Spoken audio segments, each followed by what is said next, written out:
Bom dia! Estamos de volta com as nossas reflexões matinais à Corsa da Manhã. E nós estamos refletindo a respeito dos tesouros insondáveis de Cristo encontrados no tabernáculo. E estamos aprendendo a respeito de quem Ele é, do seu ministério.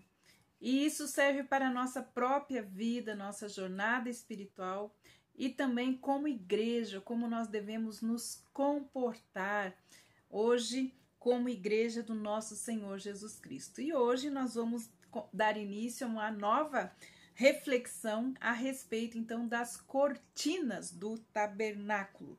Nós precisamos refletir a respeito delas, a respeito da sua simbologia e também da sua interpretação.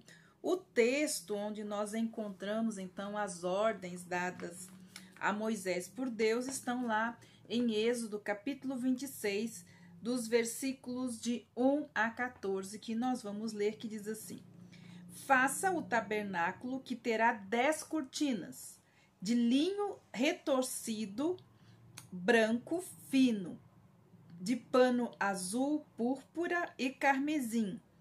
Faça as cortinas com querubins, obra de artista.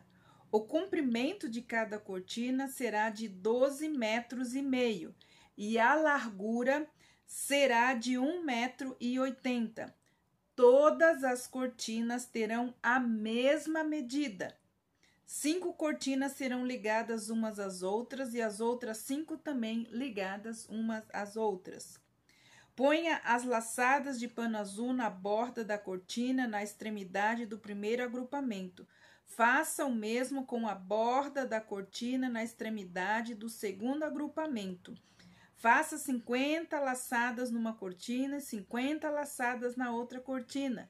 Na extremidade do segundo agrupamento, as laçadas serão contrapostas umas às outras. Faça 50 colchetes de ouro, com as quais você prenderá as cortinas uma à outra, e o tabernáculo passará a ser um todo.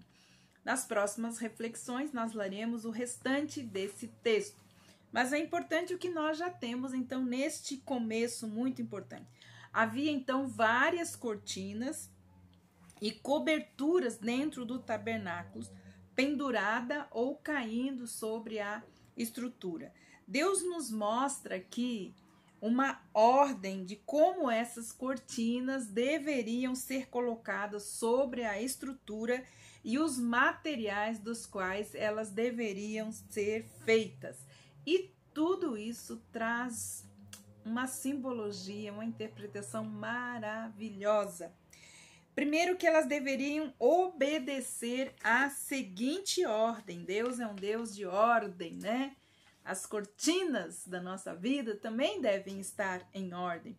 Então, primeira era as cortinas de linho fino, né? Linho branco, linho puro, que deveriam ser colocadas diretamente sobre a estrutura e compunham, então, o verdadeiro teto do santuário. E eram, então, 10 cortinas de linho. 10, nós sabemos que é o número dos 10 mandamentos. Então, qual é a simbologia, a interpretação dessas 10 cortinas? Essas 10 cortinas representavam a aliança da lei.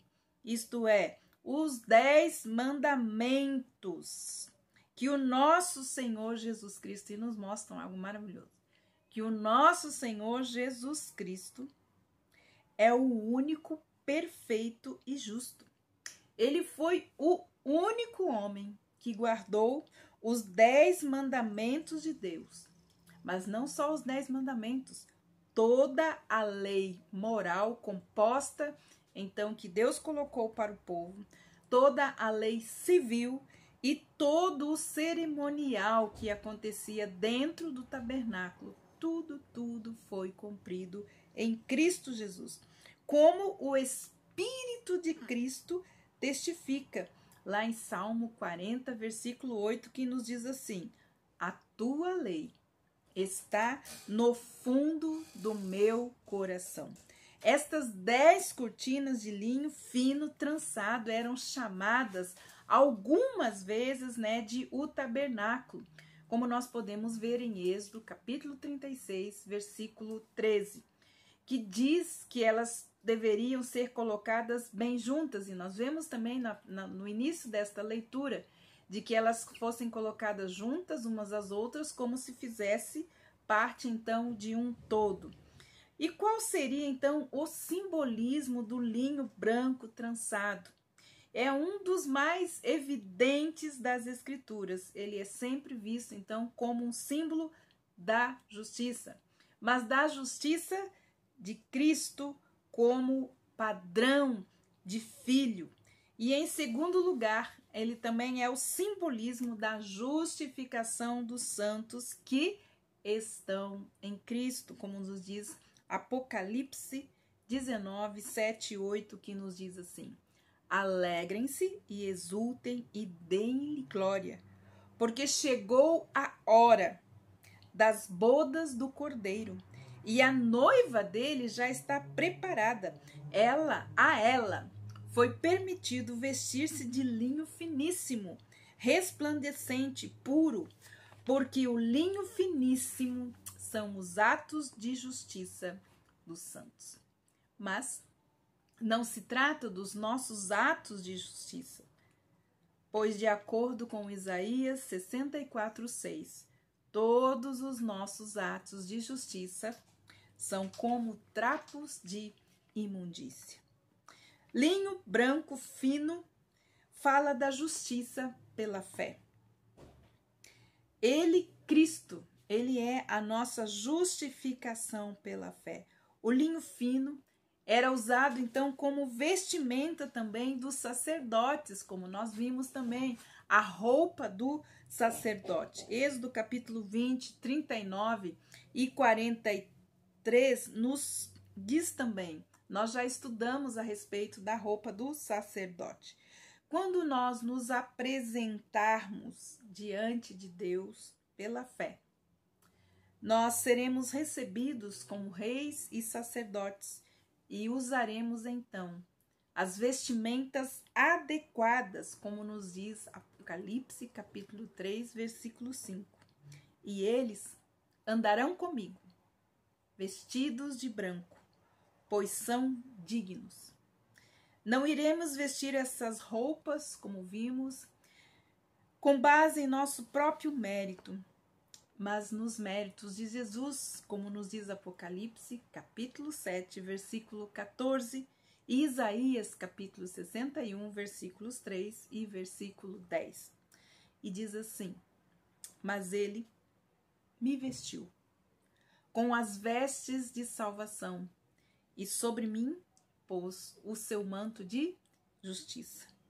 Então, aqui nós podemos perceber como é preciosa cada ordem, cada detalhe que Deus colocou no tabernáculo, falando a respeito da obra preciosa de Cristo Jesus e de como ele revestiu e tem revestido a sua igreja.